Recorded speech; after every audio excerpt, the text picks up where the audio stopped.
Check, check, 1, 2.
Okay, good evening, and welcome to the Thursday, June 8th, 2023 regular meeting of the Walnut Creek Planning Commission. At this time, I'd like to ask our Commission Secretary, Chip Griffin, to please call the roll.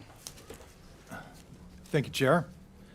Commissioner Reiser, Yes, here. Commissioner Needing, Here. Commissioner Lezak, Here. Commissioner Pickett, Here. Vice Chair Strongman, Here. Chair Ward. Here. Commissioner Anderson is on vacation, will not be with us tonight. We have 6, we have quorum. Thank you. All right, next up on our agenda is the consent calendar, and I do not believe we have anything on it. Is that correct? The Secretary has nothing to move to Okay. consent. Thank you very much. All right, so with that, we'll move on to our third item, which is public communication. The public communication portion of the meeting is reserved for comment on items which are not on the agenda. Under the Brown Act, the Commission cannot act on items raised during public communications, but may respond briefly to statements made or questions posed, request clarification, or refer the item to staff. Now, just to reiterate, this is the time for comments on things other than the Callicroft project or the 1532 to 1556 Mount Diablo CUP application.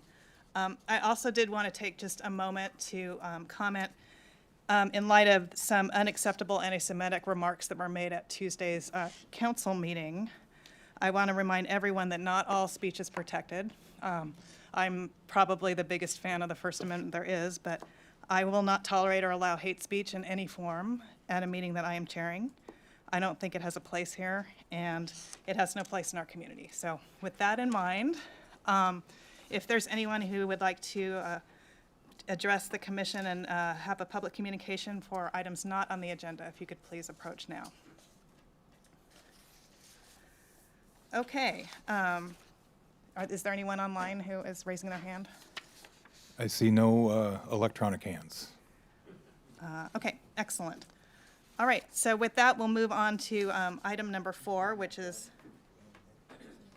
public hearings. And I'd like to start first by asking if any member of the commission has had any ex parte communications related to items on this evening's agenda. I'm seeing. Chair, someone just walked in who was locked out. Okay, you have a comment on an item that's not on the agenda? Not on the agenda. Okay, then come on up. If you.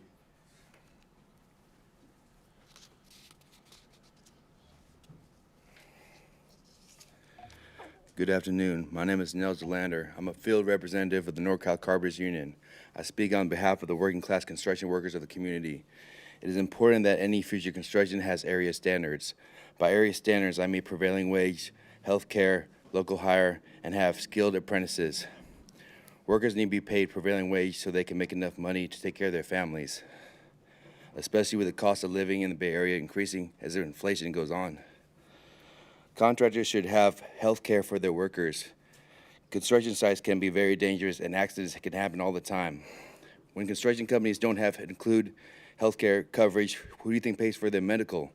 Their answer is, we all do through taxes, just so they can have more profit at the end. All future projects should also utilize local hire. We want workers to be able to work in their own communities so they can get back to their families and be able to raise their children. Too many workers are out driving for hours to get home. Not only hurts the families, time with the families, but it also adds to way more traffic on the roads.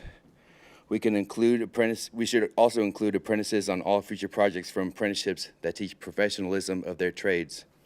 Having trained apprentices makes job sites safer, produces quality work, job sites are on budget and on time. We should also want future projects to be safe, workers to be taken care of, and be successful that the community of Walnut Creek can utilize and enjoy. Thank you for your time. Thank you very much. Okay, is there anyone else who has comment that is for an item that is not on the agenda? All right, excellent, thank you. All right, so let's go back to item 4, public hearings. We've established that no member of the commission has had any ex parte communications, and so I think our first project is why I believe most of you are, if not all of you are here, the Shadeland Secure Space Callicroft project, and we're ready for a staff presentation by Brittany Lenore.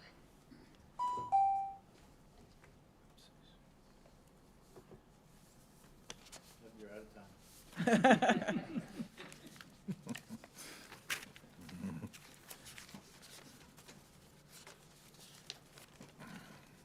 Good evening, Commissioners. Brittany Lenore, Assistant Planner with the Community Development Department. Thank you.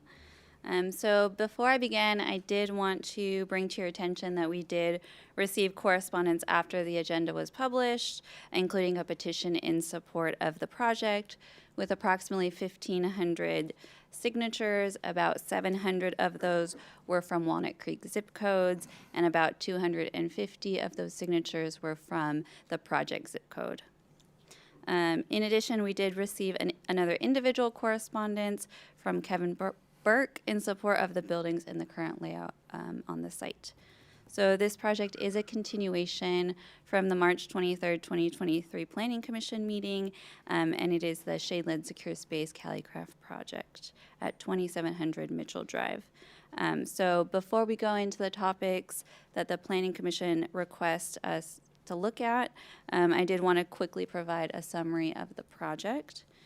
And so the project site is currently developed with one-story buildings that have previously been used for manufacturing accessory office uses.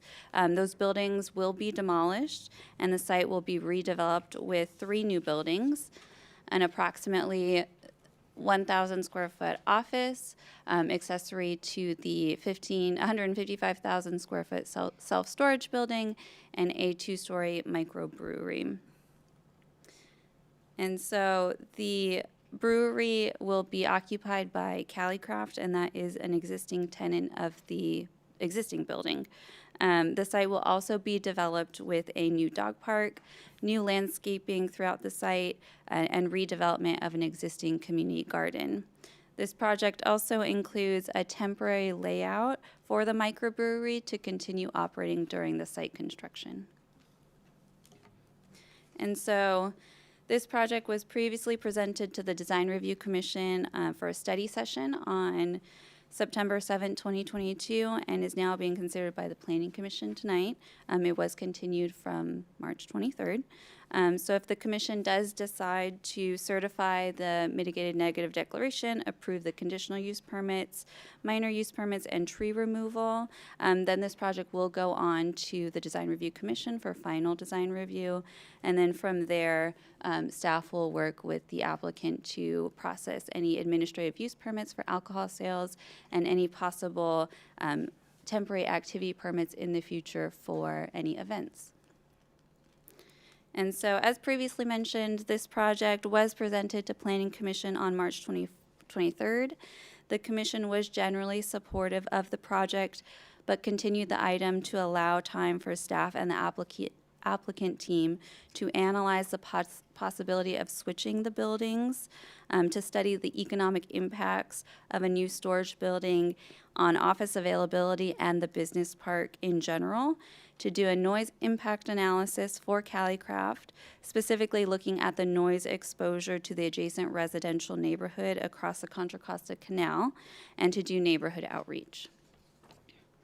And so staff went through current regulations and ordinances to look at ways to switch the buildings, and we're not able to find a reasonable route. This project was first presented to staff in August of 2021 as a preliminary idea, and has always been in compliance with the conditional use permit findings for a storage building, which require it to be 300 feet from residential. And so to switch those buildings, staff would have to ask the applicant team to basically request to not be in compliance with the code when they are currently in compliance with the code, and that would require either a rezoning of the property or a zoning text amendment. Both of those would require city council action, and at this point of the project development and entitlement, it would make the project unfeasible. So except for Callicraft, the existing buildings have been vacant for approximately 3 years. It's a unique shaped lot, is located behind a school, and is an older building. So all of these make it very difficult to lease out. The previous tenants were all manufacturing uses, and the demolishing of these buildings will not have an impact on office availability. This project will end up creating jobs specifically for Caligraph because it would allow them to occupy their own building and expand their operations. So Philip Alt, who is the Director of Noise and Air Quality for First Carbon Solutions, is here through Zoom to explain the noise impact analysis in further detail. But I did want to quickly summarize a few points. So on-site noise measurements were taken throughout the site and off-site, and anticipated noise levels do comply with city standards. Staff and the applicant team have worked together to add conditions to further address that noise, specifically having any live music be inside only, to end by 9 p.m., and that any amplified music will include no drums. And so staff did provide the applicant team with a list of property owners within 300 feet of the project, which is consistent with the mailings that we do for public hearings. And that was used to pass out flyers for the neighborhood outreach. You can see on the screen that image to the right is the flyer that was sent out. That was sent out through the mail, as well as, walked around the neighborhood and passed those out. The neighborhood meeting was at Caligraph's outdoor seating area, and it did include a Zoom option. And Mike is here with Insight Property Group to explain more about that after my presentation.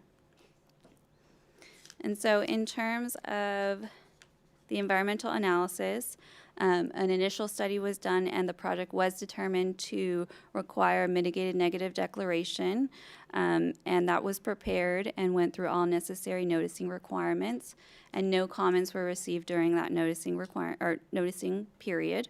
As part of the MND, mitigation measures were identified to reduce the project's potential impacts, many of which were related to construction activity.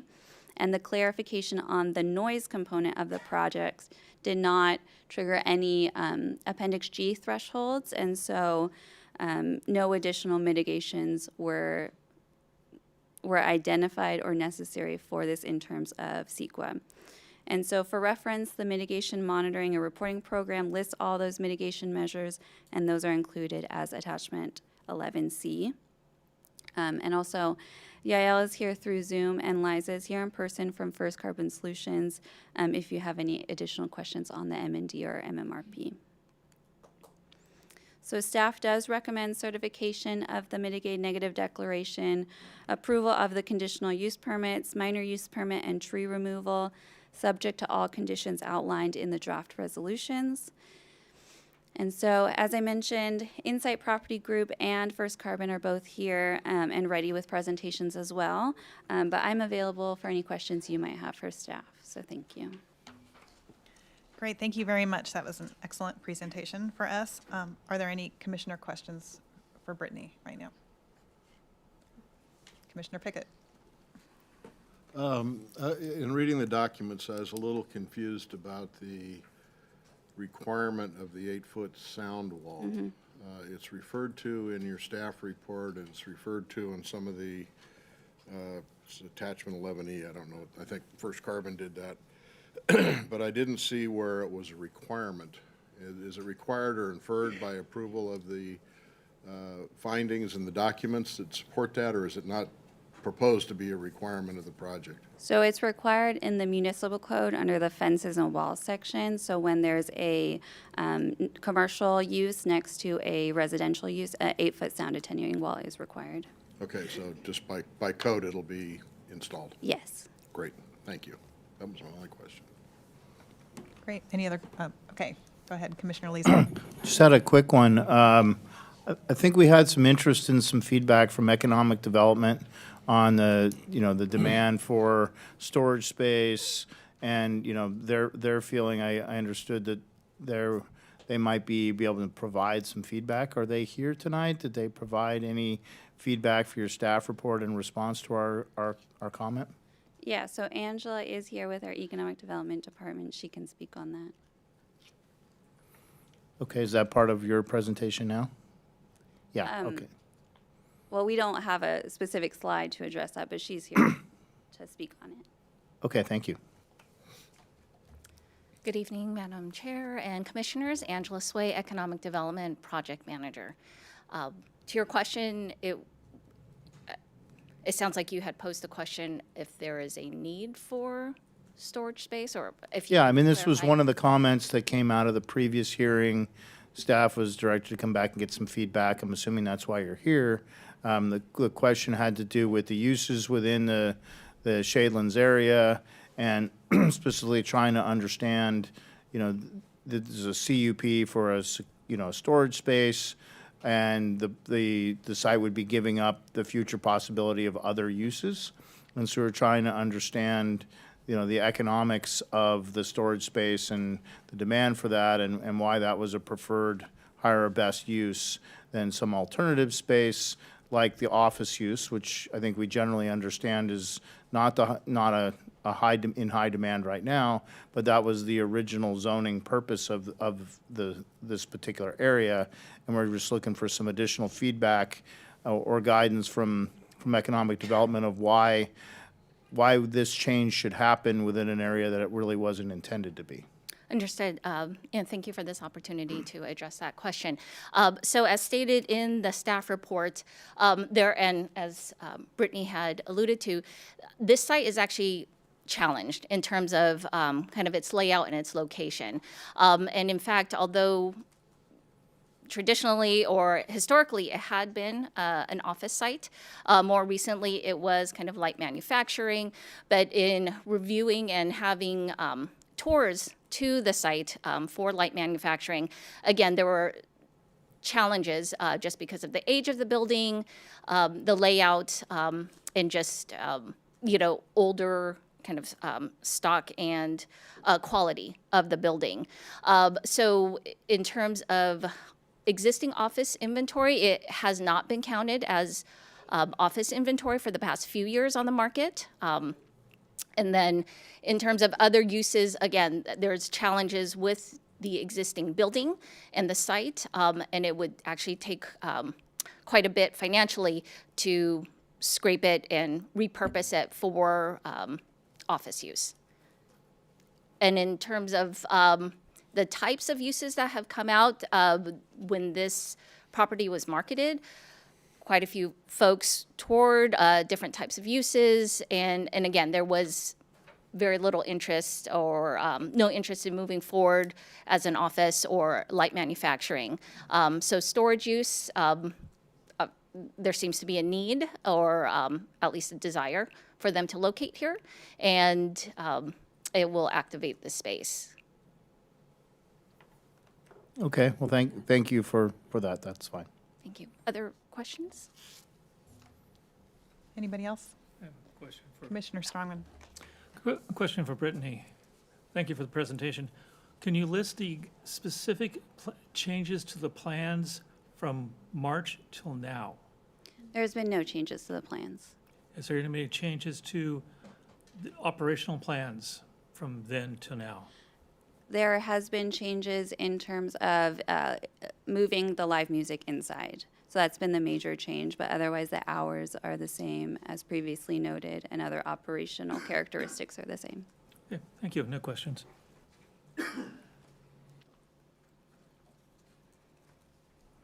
Okay, we're good? All right. Okay, so now I'm going to open the public hearing, and the applicant has 15 minutes to do their presentation at this time.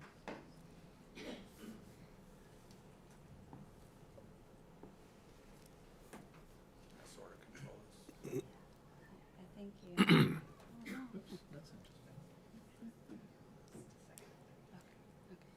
don't think you can.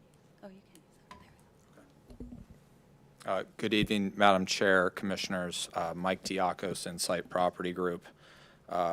Very good being here once again this evening. I want to thank the Commission as well as staff for providing us the opportunity to take another look at the comments and concerns that we had at the initial hearing and address solutions before the Commission tonight.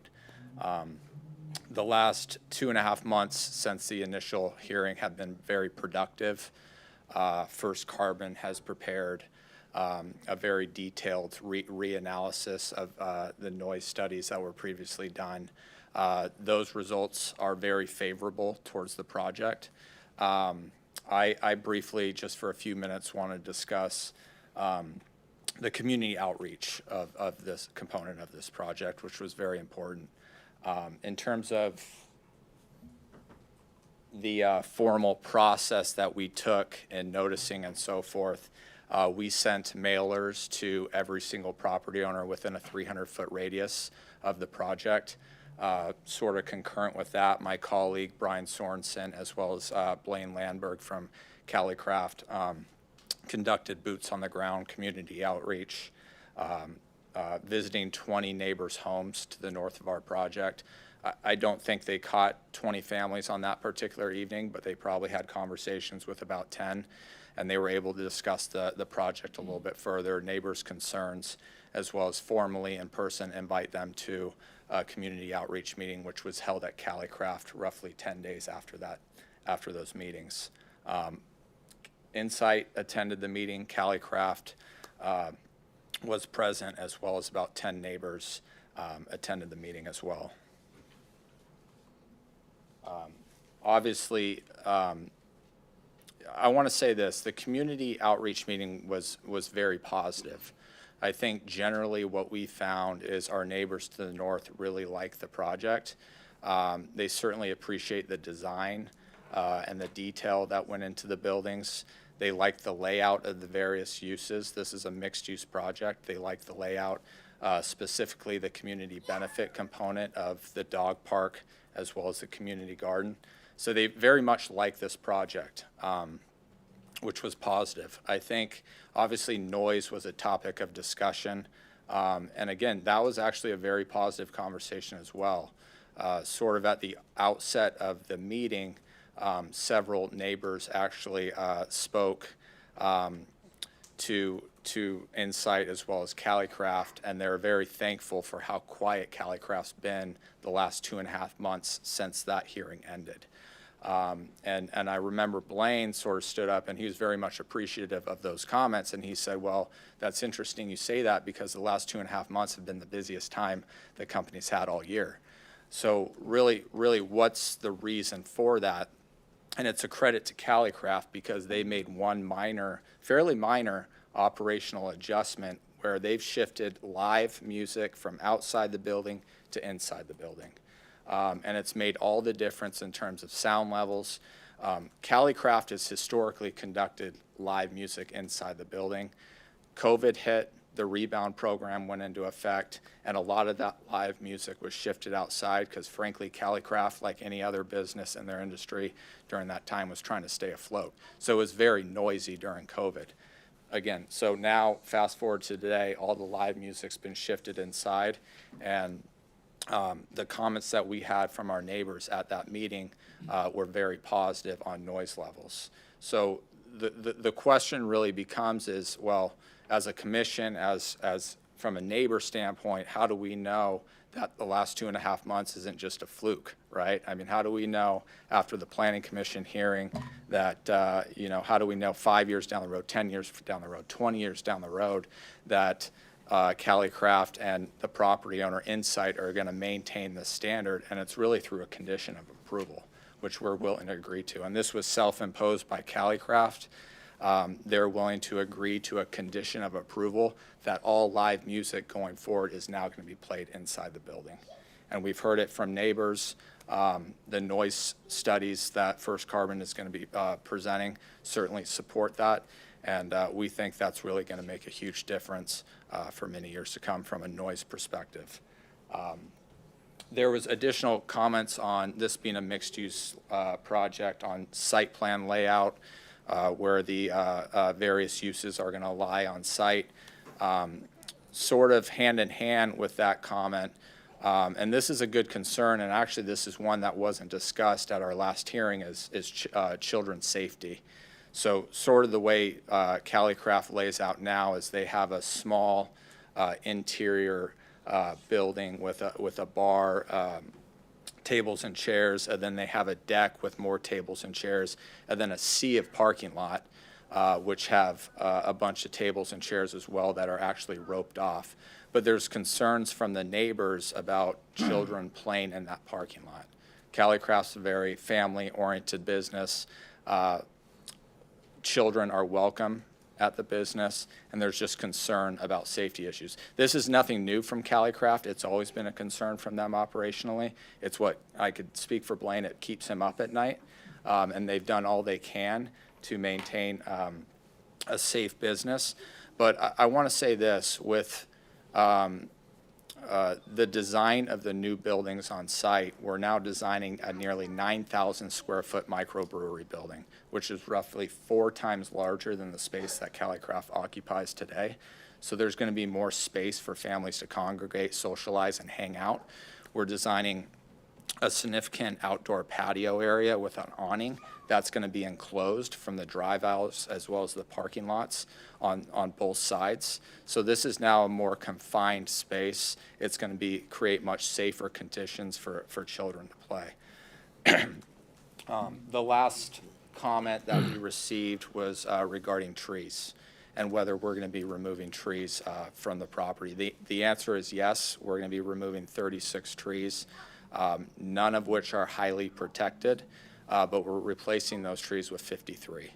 So 118 total trees will remain on site. Then in terms of horizontal landscaping, the current design, we're actually going to be increasing horizontal landscaping on site by 15%.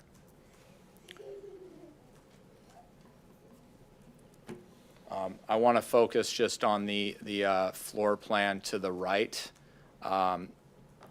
Basic first floor plan of Calicraft. This will be the new building. Again, roughly 9,000 square feet. And the blue sort of rectangle that you're seeing is where the live music going forward as a condition of approval, which for the neighbors, a condition of approval, that's binding on the project. But that's going to be a condition of approval that all live music is going to be played inside going forward.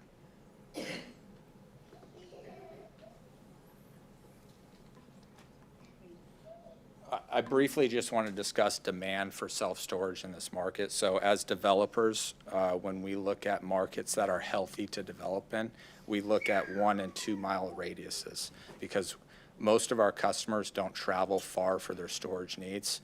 So we look at shadelands as a way to pull customers because there's demand for it. There's one existing facility right now in Shadelands that's 96% occupied and was built in the early 90s. We're seeing most of our clientele coming from the residential space, but we're also seeing an uptick from office users as well that are downsizing space. Walnut Creek right now has some of the highest self-storage rents in the country, and it's because of lack of supply. So from a demand perspective, it's off the charts. I could speak a little bit further on that on Q&A, and happy to do so. But from a demand perspective, that is very much evident in this town. Thank you.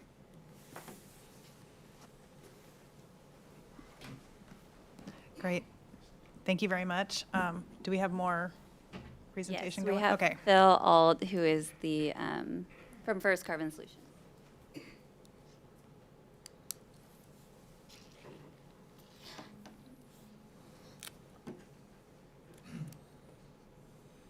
Hi, good evening. Thank you so much for allowing me to come, Madam Chair and Commissioners, and share this presentation with you of our additional noise analysis that we performed. I believe we've got a PowerPoint presentation to go along with this.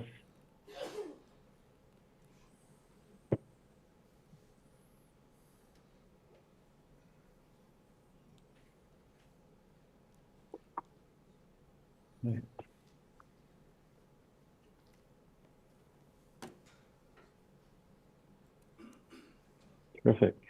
Thank you. So I'm just going to quickly present just the next few minutes an overview of the additional noise analysis that we performed in addition to the CEQA level analysis that we performed for the ISMND, and try to help clarify the additional steps we took to analyze potential impacts.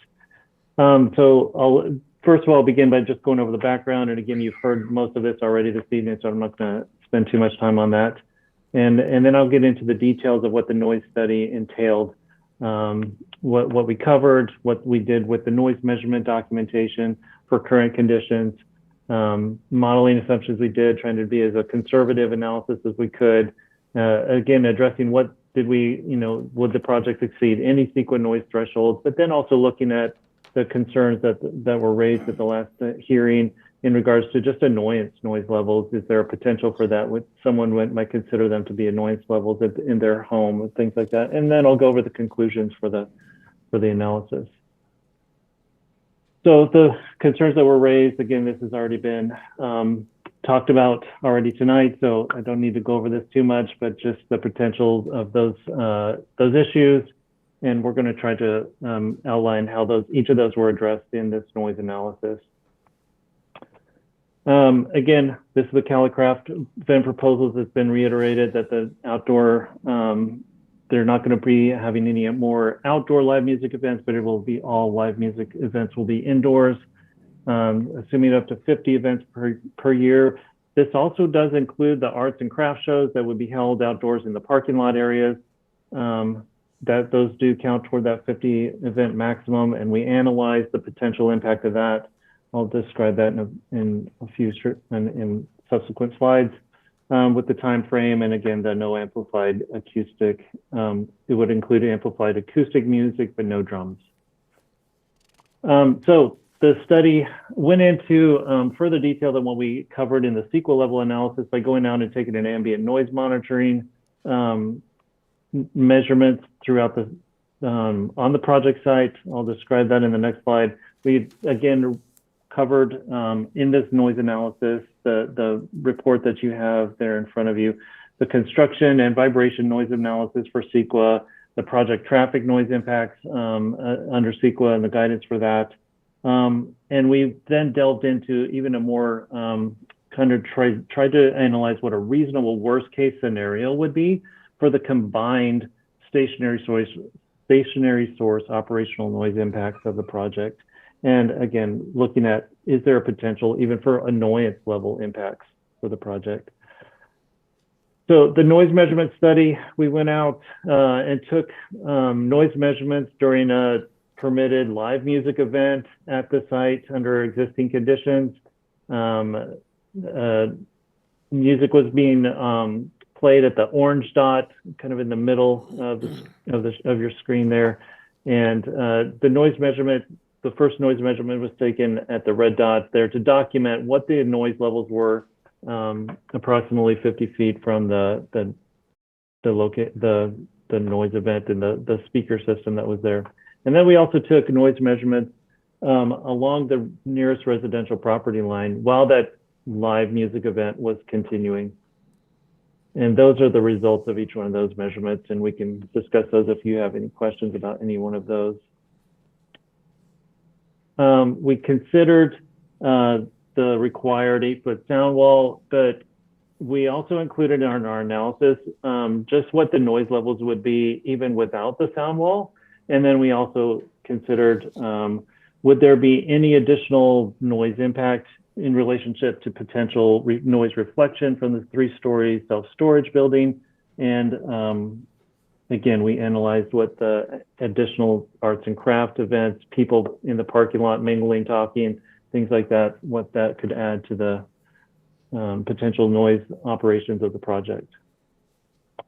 Again, you've seen this, the live music events will be performed inside. We analyzed this considering the condition that all doors and windows for this, the open seating area could be open for cooling or people coming in and out, and assume that they could all be open at the same time.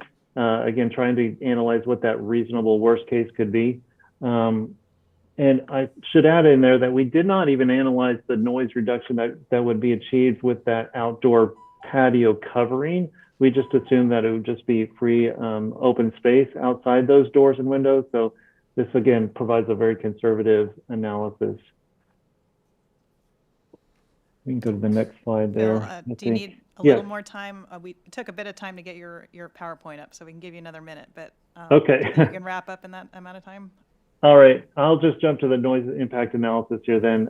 Thank you. The noise impacts there, the combined noise levels at the property line, even without a sound wall, are going to combine to be 51 decibels, which is below the 65 decibel threshold.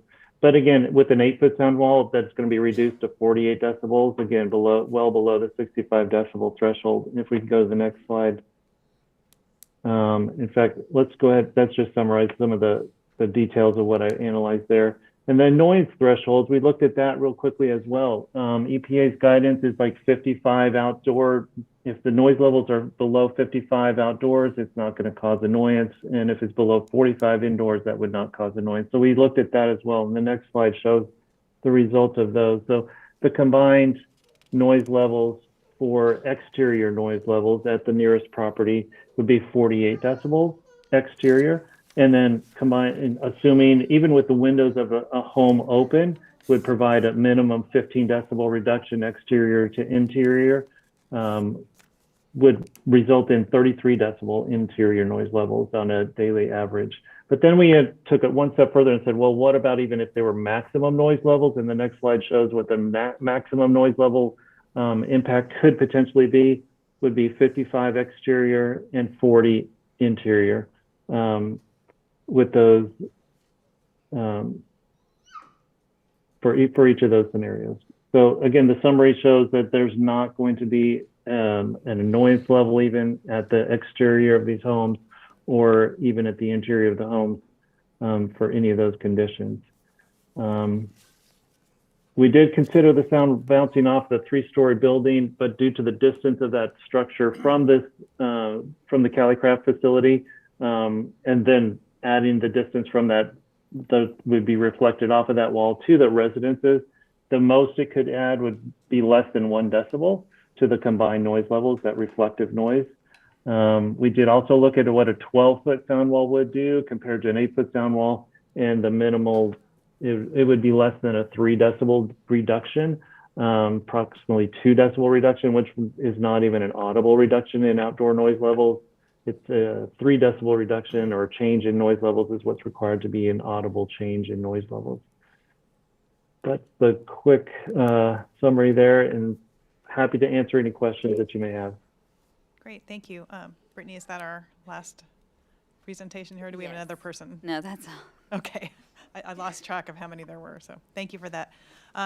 Thank you, Phil. Hang on, because we might have some questions Okay. for you. Happy to. Commissioners, questions for the applicant or their folks? Commissioner Pickett. I'm not sure if this is really in your realm, but it is noise related. What about the installation of speakers outside that will take the inside music to the people in the patio? Was that considered or talked about, or should I ask the applicant that question? We did consider that, and those outdoor speakers are not, from what we understand, those are not going to be reproducing the noise levels of the interior live music events to the outside. There would be more for announcements of your table's ready or background music that is playing quietly. So those noise levels, we consider those already, and they are more than 10 decibels below what these maximum noise levels are going to be. And so they would not even add a decibel to any of these calculations. It's just the mathematics of noise addition there. Okay, so they don't pipe the indoor music outdoor. They're separate. That's correct. Thank you.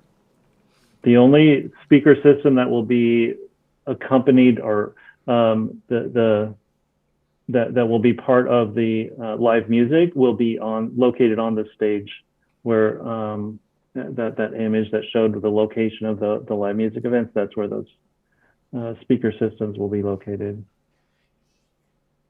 Yes, the little blue square there. Blue rectangle. Okay, great. Any other commissioner questions? No. Lots of, okay. All right, thank you very much for that presentation. We greatly appreciate it. Thank you. Now is the time when we have public comment, and so we have some dilemmas here because we have a lot of folks here, and it's very important to us that everybody be heard. But on the other hand, we have a lot of people here. We very carefully read all the materials that we were given, including the letters, the petitions, and the 90-page addendum that arrived on our doorstep this morning. So we have read and considered all of that. We have noted a great deal of enthusiasm for dogs, kids, beer, dogs, kids, and beer, and most importantly, the sense of community and a place to go that a lot of you have expressed in those written communications to us. So the first thing I'm going to do is, in light of the number of people here, and if there's no objection from any of my fellow commissioners, is reduce our public comment time from 3 minutes to 2 minutes, so we have enough time for people to speak. And I'm also wondering if we can try and have maybe a few people representing the opinions of the many that are here, so that we don't have a whole lot of what she said, yeah, kind of for a long period of time. So I'm really trying to balance our desire and your right to address us and to speak your opinion, but also acknowledge that we have already received and heard the opinions of a great deal of people. So with that, and then there may also be people here who would like to, who are not in favor of this project and would like to present that information to us. So we want to make sure that those voices are heard as well. So with that, why don't we try a few, see how it goes. Maybe we can talk to everybody, and I don't know. I want people to be heard, and I want to acknowledge that there's a lot of people here. And how many cards do we have, Chip? We have 6. 6 cards, and how many people do we have online with hands up? If you're online and you're going to speak to this project, can you please raise your electronic hand? If you're on Zoom. There's Chair, There's 2. would it be appropriate to poll the chamber, how many are in favor of and how many are opposed? Yeah, I think we should do that first to start. And And should be noted, there's quite a few people holding yellow cards out there right now, so there's Okay. more than your 6. all right, so bring them all on up. And while we're kind of organizing them, if people who want to speak, if you could start lining up on my left, which is along the window wall here. And while we're doing that, I guess once you're not moving anymore, no injury zone. Yeah.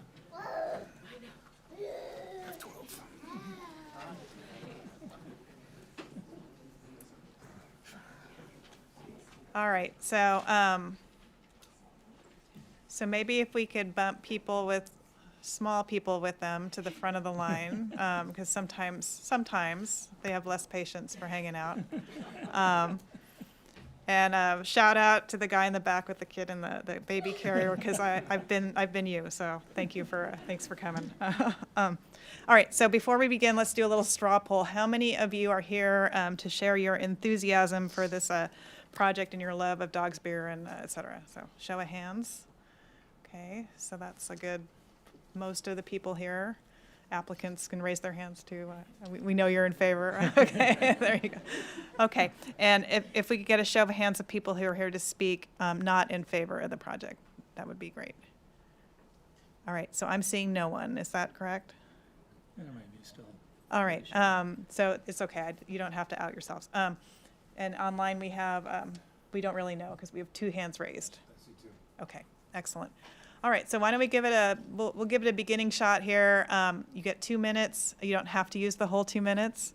And keep in mind that we love your enthusiasm, but we have in fact read all the materials that you gave us before. So first up, let's go. And may I please state your name before you start? Okay. Yeah. Hello. I'm Patricia Wynn. You want to say your name? Okay.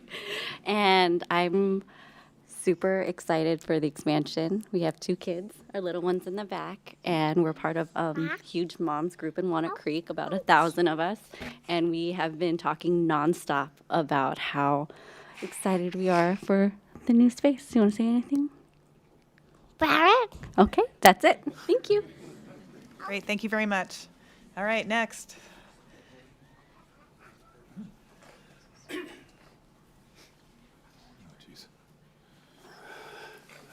Good evening, Madam Chairperson, Vice Chairperson, council members, thank you very much. My first time here at council chambers. I moved here in 2010. We live about 2 miles from Calicraft. We are frequent there very much. It's just a tremendous community resource. One of the first places that she came, this is my daughter Sloan, my name is Brett Stewart. Thank you. And it's where we go. I live behind my in-laws, Mike and Mary Jo Leary. We celebrate birthdays. We celebrate, retirements. We celebrate all sorts of things. It's a community resource. I've had clients, hosted client meetings there.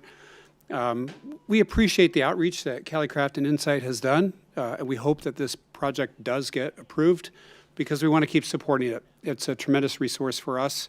When I compare this to, our city to Bend, Oregon, which has 35 microbreweries, about the same size, we just want one, and we want this one. Thank you. Great, thanks very much. All right, let's keep the line rolling here.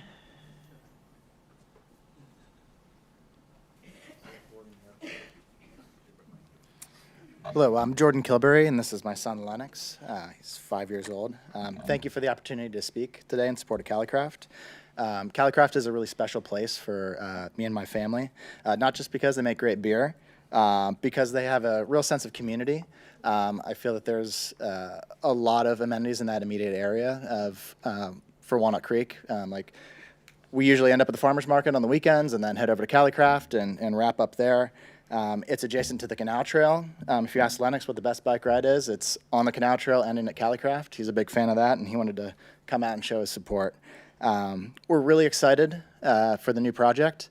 I think it's another feather in their cap that they're adding some more public amenities like the dog park and the garden, so we're really looking forward to seeing that final product.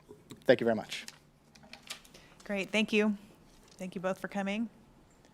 All right, front of the line. Thank you for letting the small people go in front of you. I appreciate that. So. Thanks to the Planning Commission. Again, I'm Doug Wing, longtime Walnut Creek resident, 1406 Los Vecinos. But I'm here today not as a consumer of the beer and the time at Calicraft, but as a worker in Shadelands. My work is I'm a consulting engineer. Firm's been there over 30 years in Shadelands. This is a great amenity for people that work in Shadelands.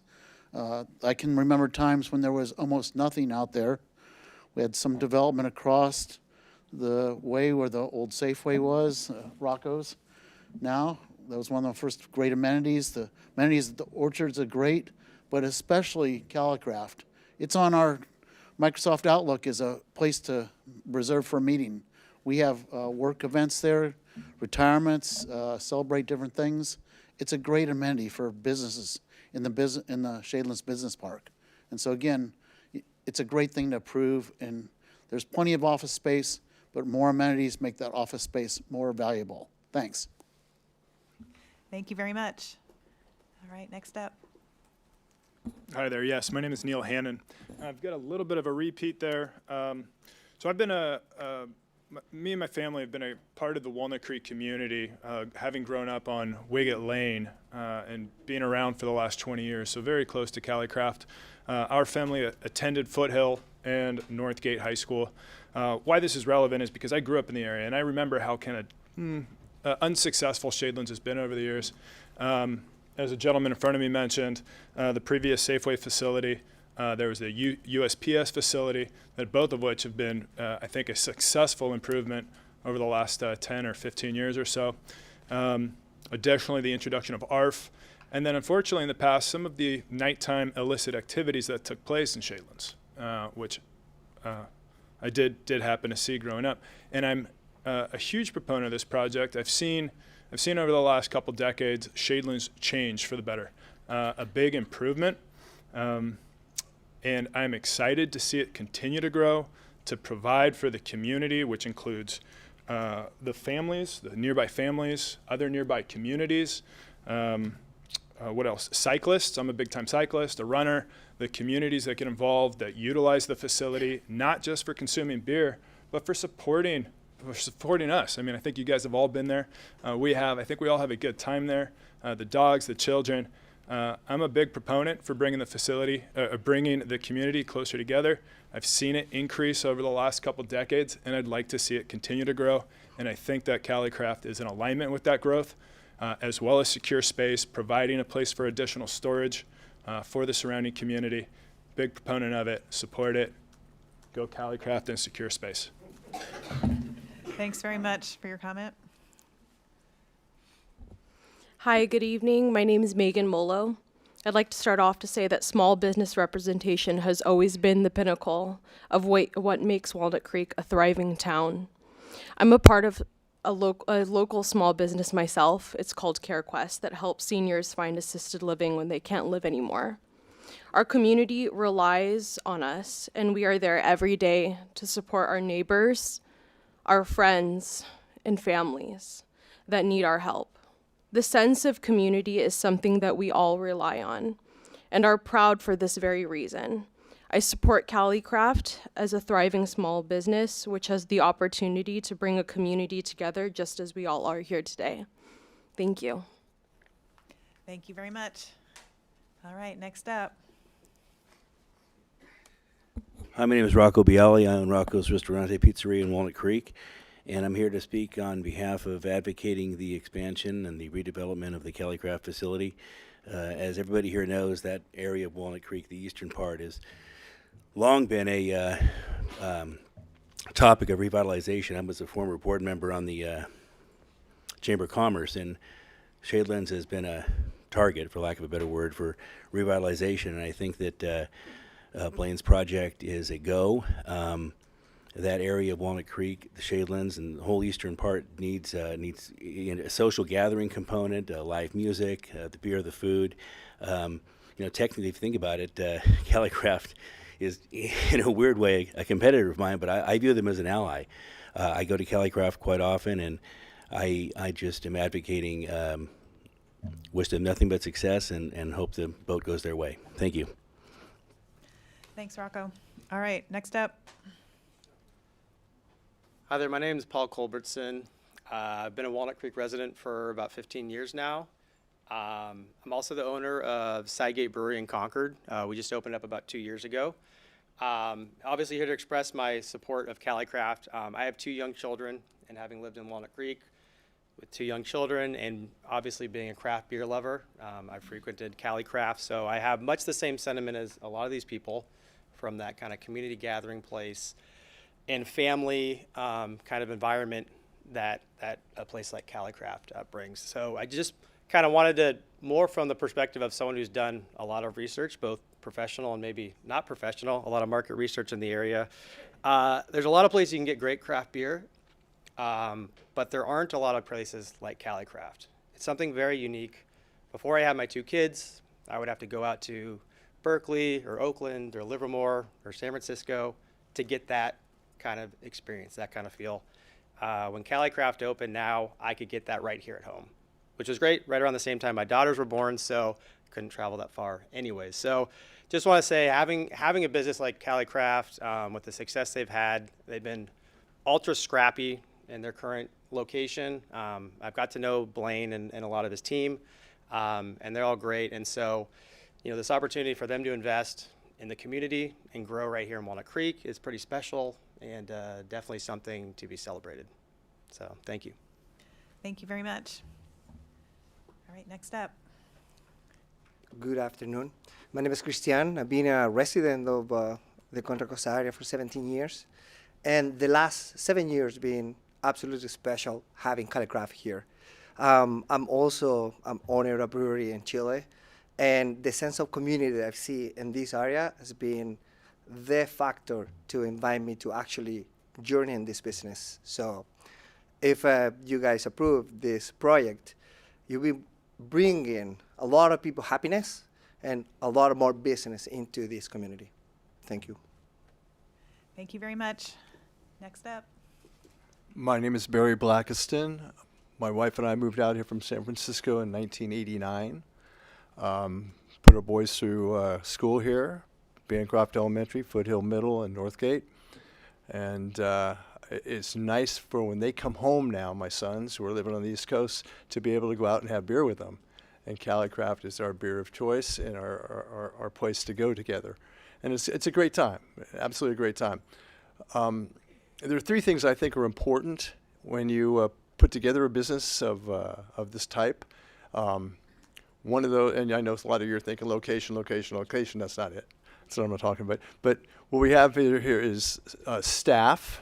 Staff is very important. The staff at Calicraft is knowledgeable. They're friendly. They're helpful. If you don't know what beer to buy, you ask them, and they'll sit down and explain it to you. And then you find one you like, or you use a sampler, and it's a great way to learn how to drink beer. Another thing that's very important, I think, is oh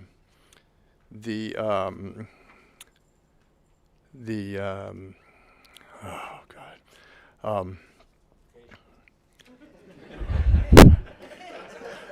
memory loss. But no, I think that the next thing that's really important is the product itself. And the product itself at Calicraft is as good as I've had. The beer is good. It's reasonably priced. I think it's well thought out and well planned and well made. And I think that's really, really key and really, really important. And the last thing is the ownership and management. The management at Calicraft is excellent. I know them quite well. I've gotten to know Blaine real well over the last years. We've been coming there now since 2016. So we've been there in and out for a long time. And it's a great place to go. It's a great place to make new friends and to drink with old friends.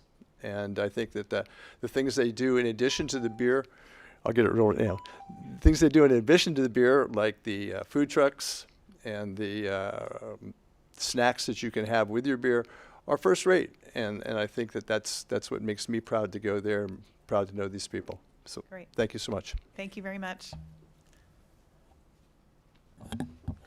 Hello, my name is Carol Vogel. My husband and I moved here. We bought our home 43 years ago. When we bought our home, it is on Savannah Circle, which backs up to the Calicraft, or Shadelands.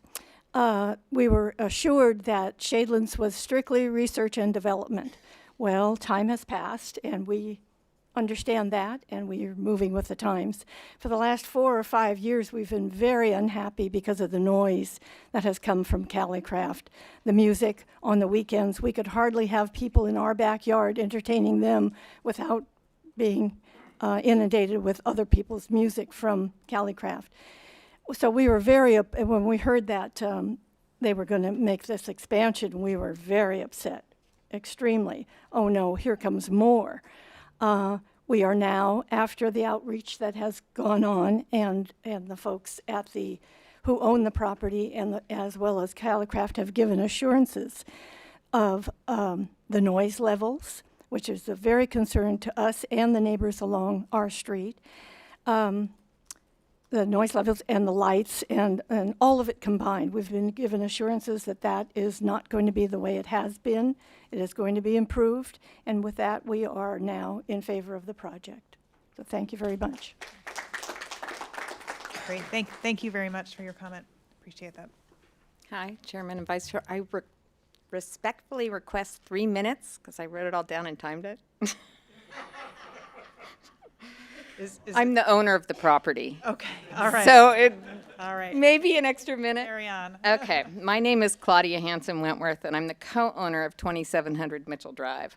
I've been a resident here for 30 years. All 3 of my kids went through the Walnut Creek School District, and I believe Walnut Creek to be a wonderful community. A bit of background. This 1960 manufacturing assembly plant was purchased in the downturn in 2011, and we proceeded to build a company, Quick Mount PV, that manufactured solar mounting systems for rooftops. It was a rising industry in a downturn. This brought about jobs and life into a dwindling business park. For this, took a lot of vision, bootstrapping, a loan from the SBA, where we were able to secure the site to grow the company. Since then, in an industry-wide roll-up, the choice was to sell or be squashed by bigger companies, so we sold in 2019. I also served on the Shadelands Steering Committee for 9 years, including working on the PBID and strategizing how to bring Shadelands back to life after this downturn, which left more than 50% of Shadelands vacant.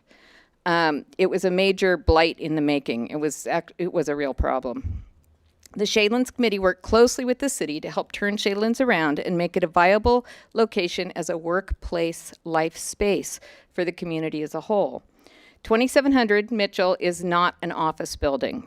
It is a small amount of office space to support a manufacturing facility which was grandfathered in by the prior owner and original builder, Varian Technology. This building is over 50 years old and is outdated for any current day viable use, which will ultimately need to be torn down.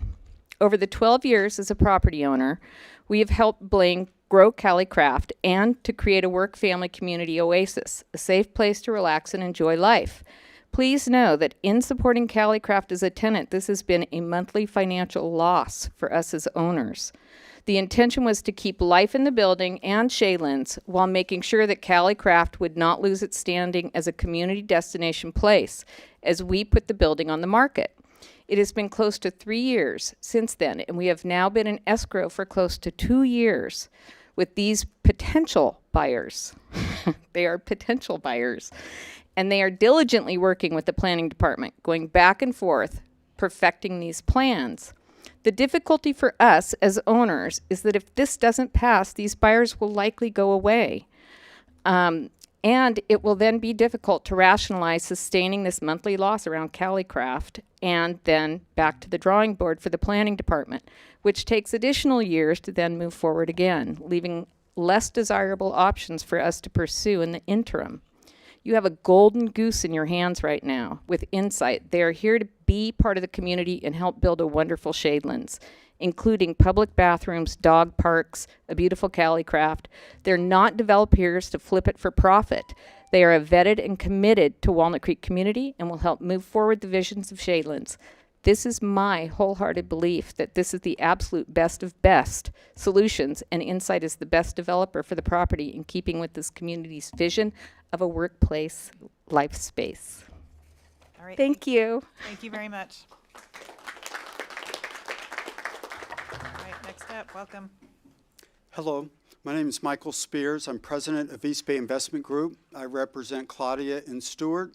We were engaged 3 years ago to find the highest and best use for the site and to fit within the confines of the zoning. We went to market. We've had to answer some of the questions that you've had to be more direct about what that involved. We had numerous potential buyers.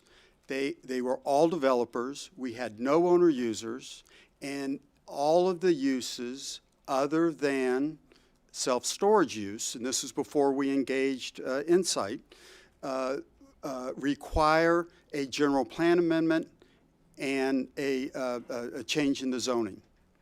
We brought all the stakeholders, the different participants that are here today, but from economic development and from the planning department, walked through the building, showed them what we had and that there was no viable alternative other than the building being torn down. And based upon the interest that we have, what were their recommendations?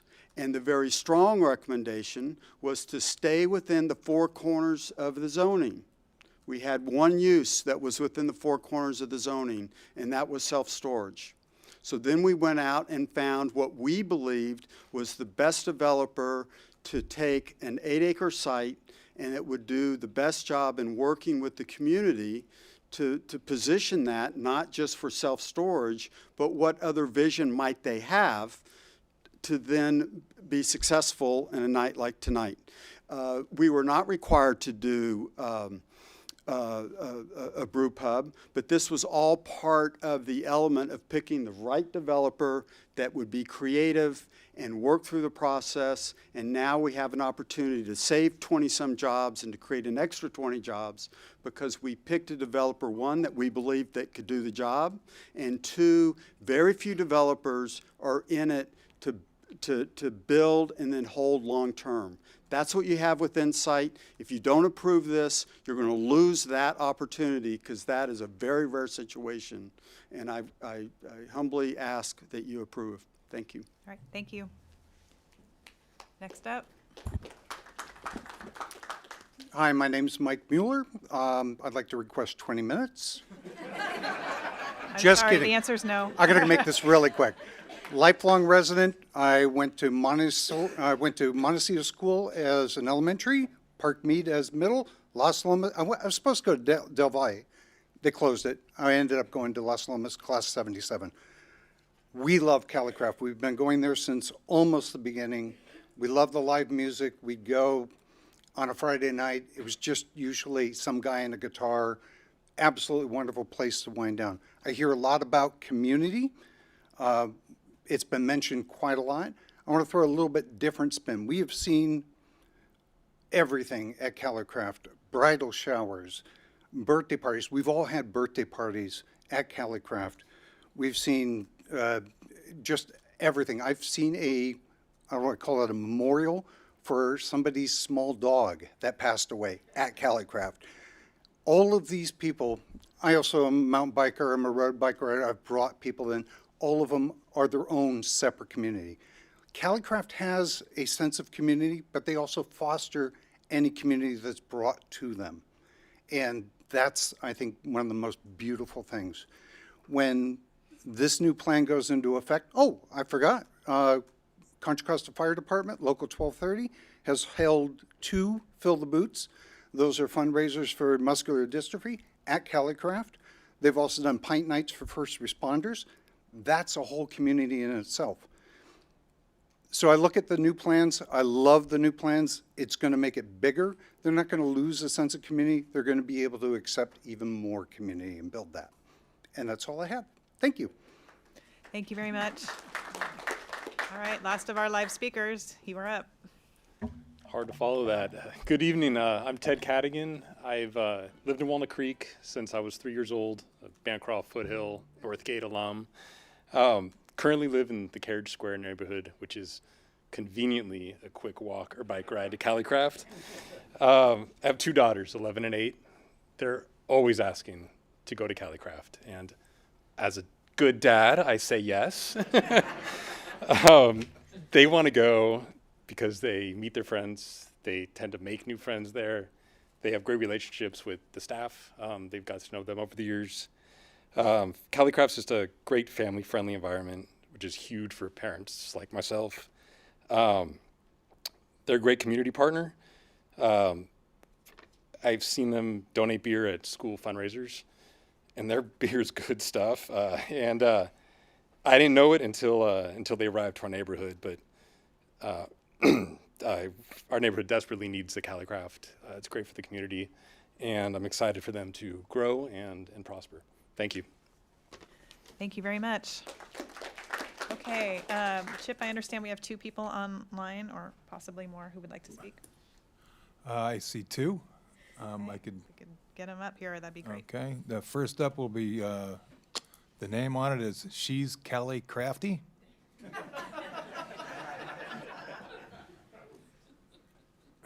Are you there? Hey, yes, we are here. I wasn't sure what this was going to look like, if it was video or audio only, so I'm assuming it's audio only. Longtime residents, I grew up in the area as well. A lot of people have said this. I just wanted to add part of the community aspect of it that really won our hearts from back in 2018 after the campfire. We have family that were affected by that lost their homes, and it was, as everyone knows, a tragic event. And Callicraft stepped up to brew a beer called Resilience that was not only delicious, but all of the profits, I believe, went to the support for the survivors and victims of the campfire. And we just thought that was amazing and awesome on all levels. And so that gained our trust and support. They were new to us at that time, and we're like, this is amazing. And we are about a mile away. We can walk or ride our bikes there. I know this isn't Q&A, but I love the little passage over the canal trail and access to the facility from the canal trail. Hopefully that doesn't change, and hopefully they do have bike racks. And I guess that was all I wanted to say. I think. Go for it. Let's do it. Great, thank you very much for your comment. Appreciated. Chip, one more. Okay. We have Shanti Peterson.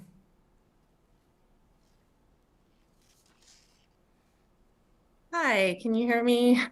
Yes, we can hear you. Hi, thank you for letting me speak. I'll be really quick. I'm a Bay Point resident.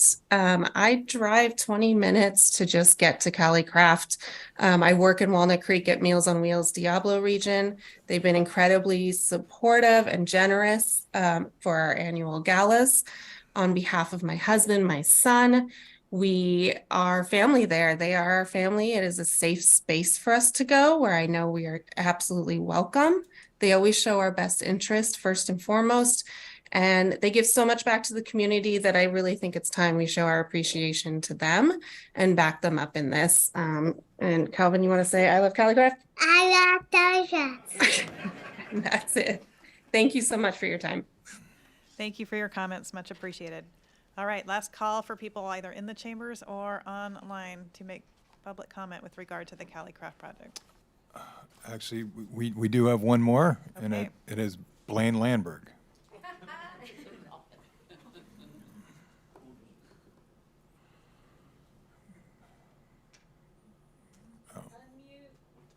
Blaine, you're muted still? I got him. Okay.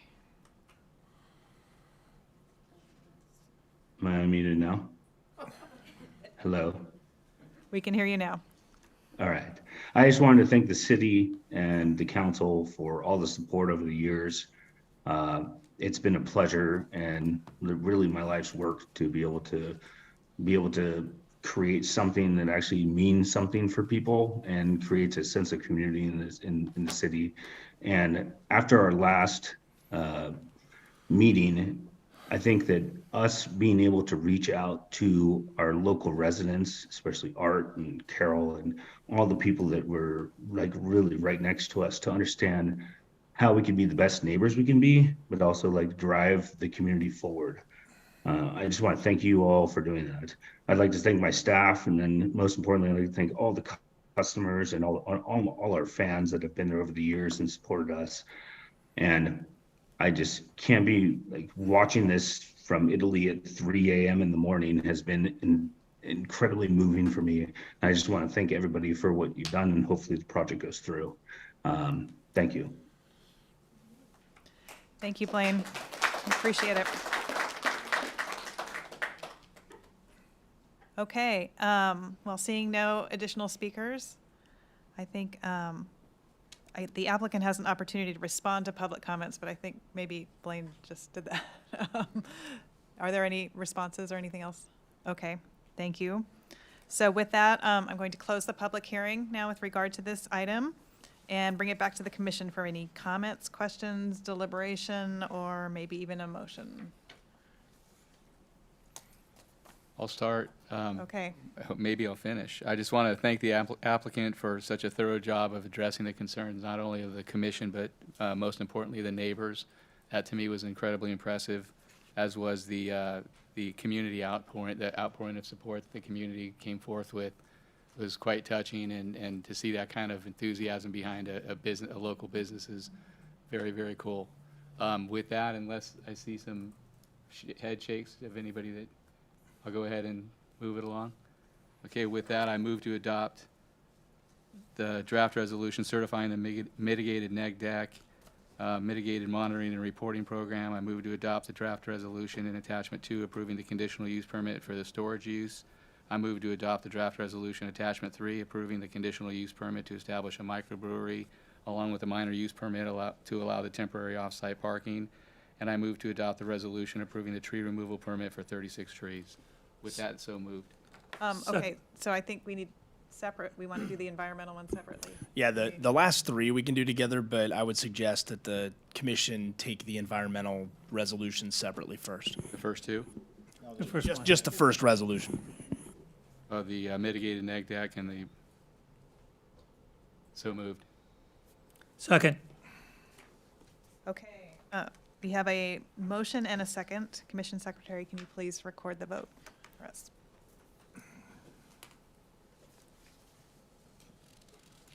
Commissioner Reiser. Yes. Mr. Strongman. Yes. Commissioner Pickett. Yes. Commissioner Lazak. Yes. Commissioner Needing. Yes. And Who'd I miss? Chair Ward. Yes. Okay, thank you. Okay, so now I would like to entertain another motion for the remaining resolutions. Steve, you were doing so well. As I said it, can I say so moved for items 2 through 5? Yes, I think so. Is that okay? Yeah, it's attachments 2, 3, and 4. If I'm So moved. I second. Okay, we have a motion and a second. Let's record the vote again, please. See if I can get it right this time. You're doing great. Commissioner Reiser. Yes. Commissioner Needing. Yes. Commissioner Lozak. Yes. Commissioner Pickett. Yes. Commissioner Strongman. Yes. And Chair Ward. Yes. Motion carries. Okay, excellent. All right, congratulations and thank you all for coming.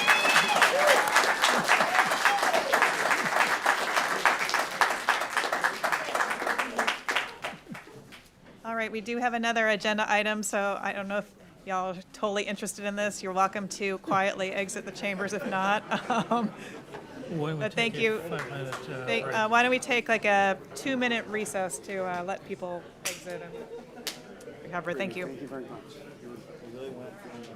Several of those findings.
See how long some of the staff report is.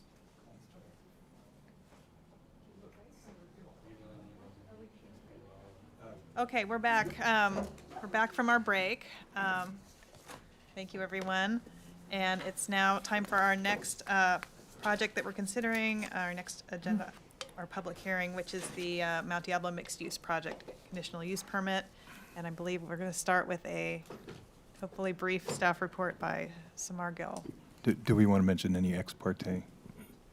Oh, I thought we did that for everything all at once. Oh, Has we did. anybody had any additional? Okay, we're all good. We're all good.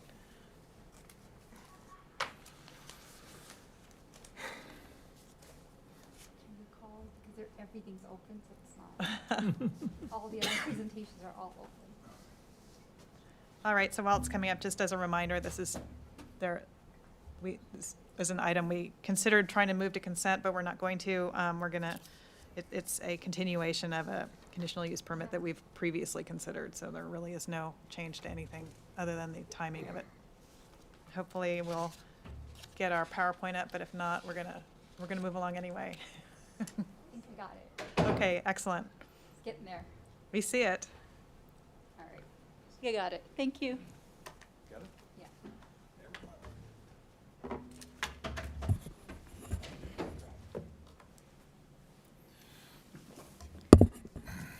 Good evening, Commissioners. My name is Simmer Gill, Associate Planner with the City. We are here tonight to consider the mixed-use project that will be located at 1532 Mount Diablo Boulevard, and this is at the corner of Locust and Mount Diablo Boulevard. This project did come before this commission in 2020. And a conditional use permit was approved to set the residential density for this project and also to establish the parking. And a minor use permit that allowed a valet parking program for phase 1 of the project, and also a subdivision map that approved the 30 condo units for phase 1 project, part of the project. So the entitlements have expired, and that is the reason we're back here tonight. However, the scope of the project does remain the same, and there's been no changes. The applicant is requesting the Planning Commission to reconsider and reapprove the subdivision map and the conditional use permit tonight. And the applicant, Dave Balducci, and his team are here tonight, as am I, to answer any questions that you may have after this presentation. And just to orient you with the site, the project is located in the city's downtown core area at the northeast corner of the intersection of Mount Diablo Boulevard and Locust Street. The site is composed of 2 properties, each representing different phases of the project. The phase 1 site, which is 0.1 acres in size and is bounded by Mount Diablo Boulevard and Commercial Lane. See there? And phase 2 is 0.36 acres in size and is bounded by Mount Diablo Boulevard and Locust Street. The site consists of a surface parking lot and an existing 7,000 square foot retail building that is currently occupied by Sweet Green and Veggie Grill, and that is on the phase 2 site. Existing access to the site is provided from Commercial Lane, access is provided from Commercial Lane and also from Mount Diablo Boulevard and Locust Street. And here is the proposal that consists of 3 separate buildings. This project will be developed in 2 phases. Building 1 that you see here, which is also phase 1, is a 4-story building with about 10,000 square feet of ground floor retail and 30 residential condo units that will be located on the upper floors. A rooftop open-air restaurant and landscaped deck area is also proposed, and the new underground parking garage will be accessed from Commercial Lane. The second phase that is indicated in the purple and red on this exhibit would be 2 separate buildings with a public paseo that's separating the 2. And at the corner of Mount Diablo is the 2-story, 9,000 square foot commercial building, and then the 4-story building with 7,000 square feet of ground floor retail and 12 condo units will be sit right behind, which is identified as the red building. And no rooftop activation is proposed on either one of the buildings on phase 2. And just a little background, this project was approved by this commission in 2020, and all the adopted resolutions are included as attachment 11 of your packet tonight. The project was delayed due to the pandemic and increased financing costs.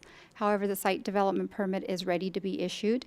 The building permit had minimal comments, and that is actually the reason we're here tonight, because if the permit would be ready to be issued, we wouldn't be here tonight, but because they had some comments that needed to be addressed. In the meantime, the entitlements expired, and it was an oversight by the applicant, and they didn't request the 1-year extension. The entitlements listed on the slide have all expired. Again, the scope of work does remain the same, and all of the plans and the reports that are included in the agenda packet are the same that the Planning Commission reviewed in 2020.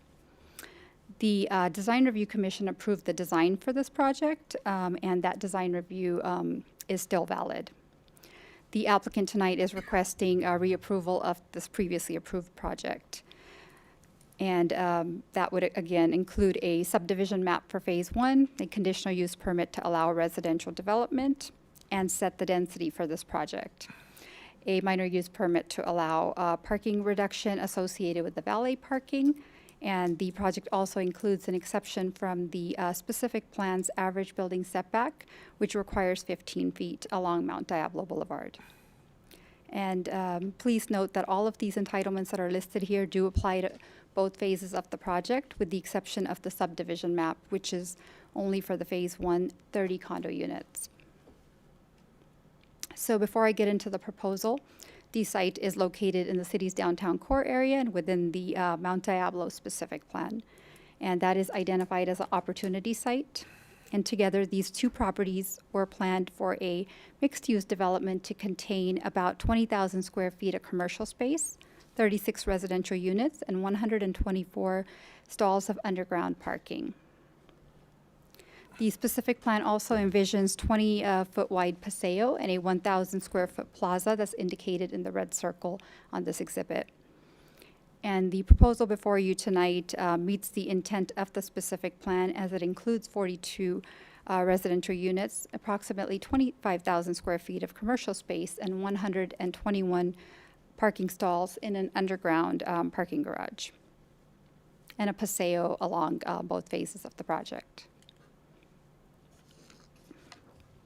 The applicant does represent both ownership groups on a phased approach. Phase 1 would be constructed first, followed by Phase 2, and they would share the garage ramps on Phase 1 side of the site, and additional underground parking stalls once Phase 2 is developed. And other elements of the specific plan would be split, the idea being that Phase 1 development would not prohibit Phase 2 from completing the vision of the specific plan. The use permits to allow a residential use and establish appropriate density and parking apply to both phases tonight. Phase 2 would have to return to Design Review Commission for final building design once Phase 2 buildings are developed, and to Planning Commission for approval of a tentative map.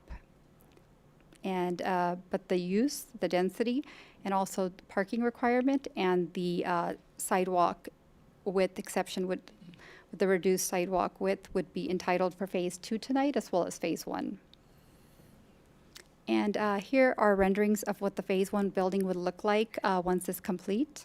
Illustrated here is a portion of the public paseo on the Phase 1 site, which is showing half of the paseo and half of the plaza. The other half will be provided once Phase 2 is complete to provide pedestrian connectivity to the other two buildings. And the underground parking garage takes access off of Commercial Lane, as indicated with the red arrow, and the green dots are pedestrian access points on the ground level that lead towards the garage and uses above. The green dot towards the bottom is for residents, which leads to a lobby and the access to the residential floors on the second, third, and fourth floor, and also to the underground parking. And then the green dot that you see up top on the right that's closest to Mount Diablo Boulevard, that would lead to an elevator and will provide direct access to the rooftop outdoor deck and restaurant. And then the green dot that you see to the left, to the top left, it provides access between the ground floor retail space and the underground parking garage. And pedestrians seeking access along Commercial Lane would use the walkway that ranges 4 to 6.5 feet in width, and it connects to both the elevators on Commercial Lane from Mount Diablo Boulevard and is shown with the arrows. This walkway is recessed underneath a second story and behind the alley right-of-way. So the next few slides will have a lot of text and a lot of information, so no nice graphics, so please bear with me. As mentioned earlier, this Planning Commission will set the density for this project as part of the use permit. The pedestrian retail zone is a strictly commercial zone, so does not allow for any residential uses unless allowed by a specific plan. And in this case, the specific plan does allow the Planning Commission to set the density. The proposed 42 units across the combined site results in an overall density of 54.75. And this is in line with the range that's allowed in the multifamily special high general plan designation, which is really only found in the core area. And given that the density falls within the appropriate downtown range, staff does support the proposed density. And again, the project hasn't changed, so the density that's being proposed tonight was previously approved. So now the second part of the use permit is to establish the residential parking. Given the complexity of the project, the findings in the draft resolution do explain the parking request in great detail, so it's more clear. And at project completion, the underground parking garage will provide for 121 parking stalls. Across both phases, 65 of those stalls are required for the commercial component, which is 1 stall per 300 square feet in the pedestrian retail zone. Which means 56 stalls would then be provided for the residential component of the project. So tonight it's up to this commission to determine the residential parking requirement. And so what is typically required, and are 56 stalls sufficient or appropriate? So in the next few slides, I will just show you what the project would require in other areas of the city for some context. So if this project was located outside of the core area or downtown area, it would require 80 parking stalls for the residential use based on the bedroom count. And this does represent the highest or more stringent multi-parking requirement in the city. And then on the opposite side, we have the North Downtown and West Downtown specific plan, and they were evaluated and approved with a lesser standard. The rationale behind that was that the dense areas, such as the traditional downtown and core area, have good transit service, so the parking requirement in the core areas was developed to avoid any oversupply and encourage shared parking between multiple uses with different peak parking demands. And the area also promotes walking, biking, and public transit, which does align with the intent of the PR zone in which this project site is located in. And by utilizing these standards of the specific West Downtown and North Downtown specific plan, the residential parking requirement would be 38 stalls for the 42 units, which seems to be more in line with the site. I would also like to add that the thinking around the topic of parking has changed over the years and continues to change at the state and local levels. And in the past few years, we have seen that the state has reduced parking requirements for projects in dense areas and near transit. In fact, the market rate projects that include affordable units were reduced to 0.5 per bedroom. And then in 2020, the parking requirement was completely eliminated for 100% affordable projects. And then at our local level, the city's Rethinking Mobility Plan does encourage alternatives to constructing parking spaces and also recognizing that the existing residential parking requirements are too high. And the two specific plans that I have already mentioned, so reducing the parking standards will align with the vision of the state trends. So these two specific plans were mostly recently adopted. A few years ago, they were adopted by City Council, and they do share similar neighborhood characteristics as this subject site and reflect both the direction by the state and by the city's Rethinking Mobility Plan. Staff does believe it's a most appropriate comparison to assist when making the determination rather than the less dense areas in the city that are outside of the core area for this project. And even with the similarities with other projects in the core area, the project does find a good balance between both standards, and it lands in the middle. And if you want to use another comparison, the residential portion of this project in the North Downtown and West Downtown specific plan would require 0.90 stalls per unit. This project in less dense areas of Walnut Creek would require 1.9 stalls per unit. And with state density bonus law permitting housing projects as low as 0.5 stalls per unit, the project does propose 1.33 stalls per unit. Again, it lands right in the middle between similar downtown projects and those areas that are less dense. And now moving on to the parking. The overall requirement for parking would be 121 stalls for both phases of this development. And these are striped self-park stalls. However, phase one will be constructed first, and the underground garage under phase one could only satisfy parking requirements through use of the valet parking program. If you do approve the minor use permit tonight, we're essentially approving the valet parking so temporarily that it would count towards meeting the parking requirements for phase one. Once phase two is built, the underground garage could meet parking without the need of the valet program. And because it's being built in phases, the question is, how do we split the 56 residential stalls between both phases? Well, the 30 units that make up the phase one site represent 71% of the total unit count. Excuse me. It's a lot. There's a lot of information.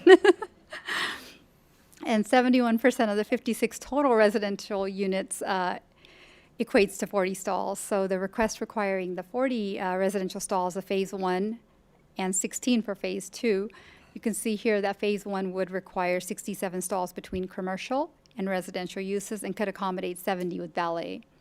resulting in a temporary surplus of 3 stalls during the program usage.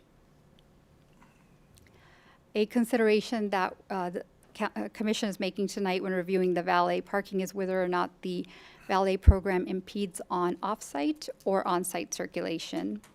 The applicant did prepare a trip generation report, which is included as attachment 7, and a queuing exhibit, which is included as attachment 8. Again, these are the same studies that you reviewed in the past when we approved this project. The study included the phase 1 ground level retail, the 30 residential units, and the rooftop restaurant as causes for these trips. Worst case scenario, which was the PM peak hour, 42 inbound vehicles are expected and 28 outbound vehicles are expected. And that does equate to 1 inbound vehicle every 1.4 minute and 1 outbound every 2 minutes. And here is the garage ramp with the valet queuing area. The drop-off area is shown in blue on this exhibit, and it is ADA accessible. Once people drop their car off, they will follow the ADA path of travel to either side to access a elevator or stairway. The drop-off area can accommodate up to 7 vehicles waiting for valet service, and the 25-foot wide garage ramp leaves 16 feet for vehicles to exit after considering the cars waiting to be served. And you can see the pickup area outside the garage ramp entirely in the green areas shown on this exhibit. And according to the study, valet service with 3 employees can service 3 cars every 3 minutes or 60 cars in an hour. Based on that service rate, the queue can accommodate up to 7 cars, and the report did conclude that the garage ramp would not exceed the capacity, so it will not cause a backup on commercial lane. Outbound vehicles do queue differently so as not to block the garage ramp, and given the lesser service rate of 28 outbound vehicles, the study also concludes that the pickup area will not block the garage ramp or any pedestrian access points. The study also doesn't foresee any spillover. However, staff did include a condition of approval at the previous commission hearing, which is included for any overflow problems should they occur. And for these reasons, staff does support the valet program. And again, the valet parking layout remains the same as what you have seen and approved in the past. Okay, so now we went over density, residential parking, and the valet. So we move on to setbacks. The setback in the specific plan were implemented to be measured from the building to the face of the curb. And this was done for design flexibility, so the project could incorporate landscaping, benches, and any unobstructed sidewalks. The project provides the appropriate setbacks with the exception along Mount Diablo. The applicant does provide a setback of 10 feet 8 inches, and the specific plan does allow this commission to approve a sidewalk that's less than the required 15-foot along Mount Diablo. For context, the project to the east, which is 1500 Mount Diablo, it does contain a similar setback exception along Mount Diablo, but when that project was approved, an unobstructed sidewalk of no less than 8 feet in width was required and approved. So this proposal is actually 2 feet 8 inches wider than the neighboring site.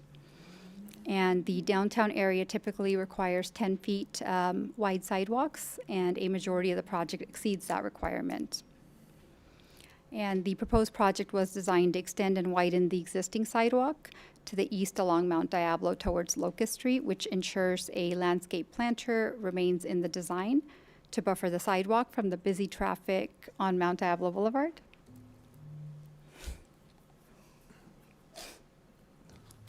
Can you not hear? I'm sorry, am I not clear? Oh, no, you're clear. Oh. We're all good. Yeah. I just got a little.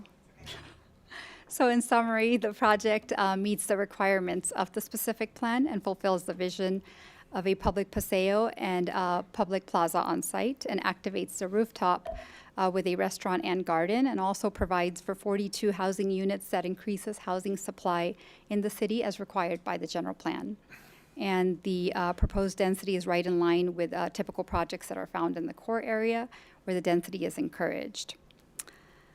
And so tonight, Staff does recommend that the Planning Commission adopt the 2 draft resolutions before you tonight, which includes a conditional use permit to allow residential use in a commercial zone, set the residential density at 42 units, set the residential parking requirement at 1.33 or 56 stalls, and allow for a sidewalk with along Mount Diablo of 10 feet, and also allow a valet parking program. And with that, staff does recommend approval of the tentative map for Phase 1 for 30 residential units and the 10 commercial units. And that is all I have for my presentation, but I will be happy to answer any questions. Thank you. Great, thanks so much. Appreciate that very much. Any commissioner questions? Nope, I think we're good. All right, I'm going to open the public hearing, which gives the applicant 15 minutes for your presentation, but all but one of us were here in 2020, so we're, and Simmer did a great job, so. Yeah, I apologize for No worries. bringing this back here. We also recently built 1380 North California, which is the other specific plan, multi apartment project in the specific plan. We started that one over a year after getting the conditional use permits, but I guess it was the building permit. We were working hard towards the end of the year to pull that permit and close the construction loan. We've now negotiated a term sheet, and our intent is to build this project as soon as possible. So Great, well, thanks so much, we really appreciate that. All right, so is there any member of the public who wishes to make a comment at this time? Okay, is there anybody online?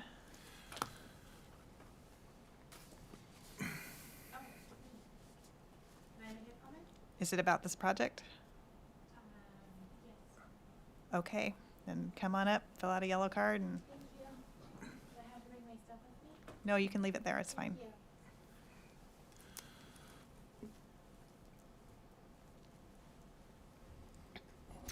Hi, my name is Natasha Paulson, Natasha Marie Paulson. I just wanted to present myself. Is there a proper way to present myself at this time? I have been here before, but unfortunately, I'm not sure if you know him, Ralph Hoffman passed away, and he really wanted to be mayor. You know, he was running for it, and he wanted to be president one day. That I was his caregiver, but he did pass away. So, is there a proper way to present myself? No, you're doing great. Is there anything further you want to tell us? Oh, yes. About this project, I did want you to know that I do approve this project. I think that it's an amazing project, that you're doing a really good job here in Walnut Creek, that keep up the good work, and I do approve. Thank you. Great, thank you very much for your comment. Okay, do we have any other members of the public, either online or? We do not. No, none online. Great, seeing no additional speakers, I'll give the applicant an opportunity to respond. You're good? Okay, excellent. So with that, I'm going to close the public hearing and bring it back to the commission for comments, questions, deliberations, or possibly a motion. We're ready to go. Looking at you, Steve. Sorry, Commissioner Lezak has a. I just want to say that to recognize publicly, we all appreciate Ralph Hoffman and his contributions to the city and his attendance at many planning commission and other council meetings. So just wanted to respect that public comment. Thank you. Thank you. I would agree with that. He's very much missed. We always enjoyed having him at our meetings. So, Commissioner Pickett. Yeah, when we saw this project before, I was the only dissenting vote. And since the project hasn't changed, my opinion hasn't changed. But I still think it's a good project. But I feel compelled to be non-hypocritical and continue to vote no. So. All right. Well, you will have the opportunity to do that shortly, I believe. Are there any other comments, questions, or perhaps a motion? I just have a quick question of clarification. There's no CEQA approval here, and that's because there was some kind of an amendment to an EIR back when at 2010 or something. That CEQA is still valid for this project. Nothing else has changed, so there's no CEQA needed for this, right? Correct. Thank you. And there was an NOD. I could clarify that. So that in 2020, there was a EIR addendum, which did include the additional residential density that's being proposed and the commercial, because it went a little beyond what the specific plan allowed. So that was the purpose of that. And yes, the NOD was posted, the notice of determination. And there's nothing changing about the project, so we didn't have to redo that aspect of the project. Great, thank you for that. All right, since I got the mic, I'll go ahead and make the motion. It's a motion to approve the resolution for the tentative map and the second resolution for the conditional use permit and minor use permit. Second.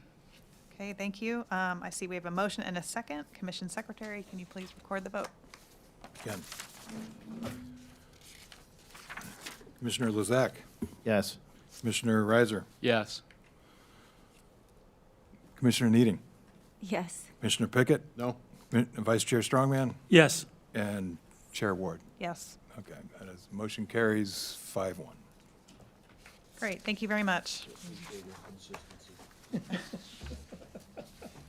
No hypocrisy here. Okay.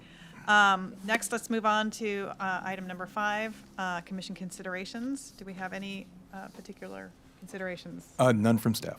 With the exception of, I believe I mentioned that the next meeting, June 22nd, Yes. will be canceled. All right, thank you for that. Do we have any commission member and staff report or announcements? Okay, I would only say that I'm wearing purple today in honor of my daughter Josephine, who's graduating from Northwestern this weekend, and I'm just super proud of her, so I just wanted to say that. Also that she's my last of 3 to graduate from college, so I was an empty nester before, but now I'm even jollier about the whole thing, so. So we'll be off to Chicago next week, and we're just, like I said, incredibly proud of her. If there are no more announcements or brags or anything else about kids, grandkids, or anybody else, let's adjourn this meeting at 7:48. It's a lot. That clock's a long way away. Thank you very much, everybody. Appreciate it. Nice job. That's the under. It's the under.